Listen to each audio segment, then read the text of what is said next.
और कैसे हो आप लोग को पता है कि लिंक चूंकि ओपन हो चुकी है एमपी आयुष की, तो अब क्या है कि लिंक ओपन तो हो गई, चलो ठीक है रजिस्ट्रेशन आप कर लियो, लेकिन बहुत सारे ऐसे स्टूडेंट हैं जिनके मन में ये आ रहा है कि ऐसा नहीं हुआ तो क्या होगा, ऐसा हुआ तो क्या होगा। आज हम लोग क्या उसके ऊपर बात करेंगे, मतलब जो फ्लो चार्ट जो रिलीज करी है एमपी आयुष ने,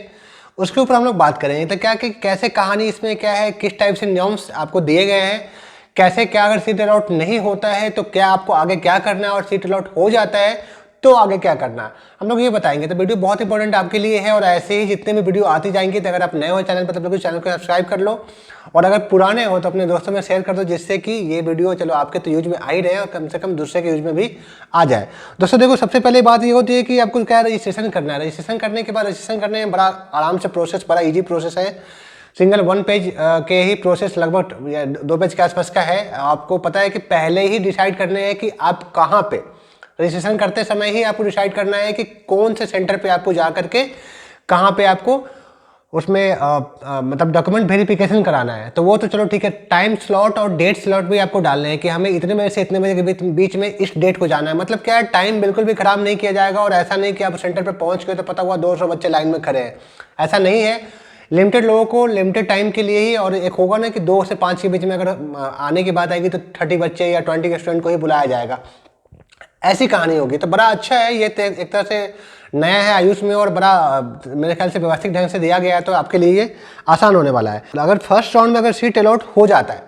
अगर हो जाता है तो 2 कंडीशंस है, आपको क्या सेटिस्फाइड होने पड़ेंगे, या तो अपग्रेड करने पड़ेंगे, या तो अगर आपको आपने जो कॉलेज चॉइस करा है उस कॉलेज से अगर आप खुश हो तो बिल्कुल उस कॉलेज को आप डन करो। डन जैसे कर देते हो तो आपको क्या है, एडमिशन लेने जाने पड़ेंगे। या तो एडमिशन ले सकते हो डन होने के बाद, या तो एडमिशन नहीं लोगे, मतलब कि रिपोर्ट नहीं करोगे। अगर एडमिशन लेने जाते हो तो बात आपकी खत्म हो गई, आपकी काउंसलिंग खत्म हो गई, आपको कॉलेज मिल गया। लेकिन अगर आपको क्या है कि अगर एडमिशन नहीं लेते हो और क्या होता है, छोड़ देते हो अपने सीट को, या अपग्रेड में डाल देते हो, और फिर भी आपको क्या होता है कि एडमिशन नहीं मिल पाता, मतलब सीट अलॉट अगर जो कॉलेज मिल रहा है अपग्रेडेशन के बाद, अगर वो भी आप लेना नहीं चाहते हो, तो ऐसे कंडीशन में क्या होता है, आपको जो फ्रेश चॉइस फिलिंग होंगे सेकेंड राउंड की, उसमें आपको पार्टिसिपेट करने पड़ेंगे सेकेंड राउंड के लिए, ठीक है। अगर चॉइस फिलिंग में अगर आपको नो होता है, आपके स्क्रीन पे बिल्कुल आपको दिख रहा होगा कैसे क्या कहानी इसमें दिया गया है। अगर सीट अलॉट नहीं होता है तो नॉर्मल सी बात है, फिर तो कुछ करना ही नहीं है। एमपी आयुष के ऊपर में वेबसाइट में जो सेकंड राउंड के जो भी अलॉटमेंट वगैरह आएंगे, या जो भी सेकंड राउंड में जो काउंसलिंग वगैरह होगी, उसको आपको फॉलो करना है, और फिर लास्ट में जाकर के सेकंड राउंड में जो अलॉटमेंट होगा उस पर डिसीजन आपके होंगे कि आगे क्या हुआ। अगर सेकंड राउंड में डिसीजन हो जाता है, मान लो अगर नहीं होता है तो नहीं होता है कि दो कंडीशन होते हैं, या तो अलॉटमेंट होगा या नहीं होगा। अगर अलॉटमेंट नहीं होता है तो नहीं होने की कंडीशन में क्या होगा, आपको फिर से चॉइस फिलिंग आपको करने पड़ेंगे, फिर से चॉइस सबमिशन करने पड़ेंगे मॉप अप राउंड के लिए, ठीक है। अगर नहीं होने के बाद, ठीक है, फिर मॉप अप राउंड में आपके अलॉटमेंट होंगे, और अलॉटमेंट होने के बाद क्या होगा, आगे बात बढ़ेगी। अगर मॉप अप राउंड में भी अलॉटमेंट नहीं होता है, ठीक है, तो ऐसे कंडीशन में क्या होगा, काउंसलिंग खत्म हो जाएंगे। मॉप अप राउंड में अगर आपको सीट नहीं मिलता है तो आप क्या होगा कि सीट अलॉटमेंट से वंचित रह जाएंगे। लेकिन अगर सेकंड राउंड में अगर आपको सीट अलॉट हो जाता है तो फिर से उसमें 2 कंडीशन दिए गए। ऐसे कंडीशन में क्या होगा कि एक तो सेटिस्फाइड आपको करने पड़ेंगे कि आपको जो सीट मिल रहा है आपको लेना है। अगर आप ले लेते हो तो बिल्कुल एडमिशन लो, और बात आपकी काउंसलिंग खत्म हो गई, मतलब कि काउंसलिंग खत्म हो गई, मतलब सीट आप क्लास स्टार्ट होने का इंतजार कर सकते हो। लेकिन उसी कंडीशन में अगर मान लो सेकेंड ऑप्शन आता है कि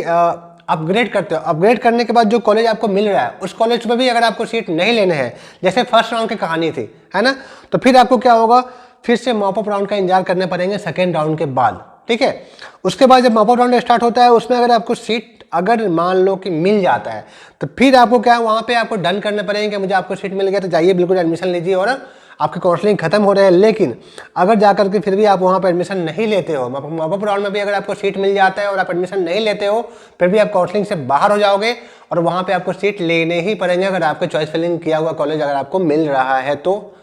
नहीं लेंगे तो वो सीट किसी और को दे दिया जाएगा, फिर आप दोबारा काउंसलिंग चूंकि होंगे ही नहीं, तब तक टाइम ही खत्म हो जाएगा। और सीट अगर नहीं मिल रहा है तो नॉर्मल सी बात है, अगर मॉप अप राउंड में तो काउंसलिंग ऐसे ही क्लोज हो जा रहा है। तो देखो ये वीडियो मेरे ख्याल से ये मैं पहले आपसे डिस्कस कर चुका था, लेकिन मुझे लगा कि नहीं जरूरी है, क्योंकि आज की जो नोटिफिकेशन आए हैं इस नोटिफिकेशन में ये समझाया गया है, तो मुझे लग रहा था कि चलो अगर मेरे तरीके से समझाया जाए तो हो सकता है थोड़ा सा आसानी होगी आपको समझाने में। तो बहुत बहुत धन्यवाद, ऐसे जुड़े रहें, और आगे भी कुछ भी प्रॉब्लम हो रही होगी काउंसलिंग वगैरह में तो बिल्कुल आप मुझे जैसे गाइड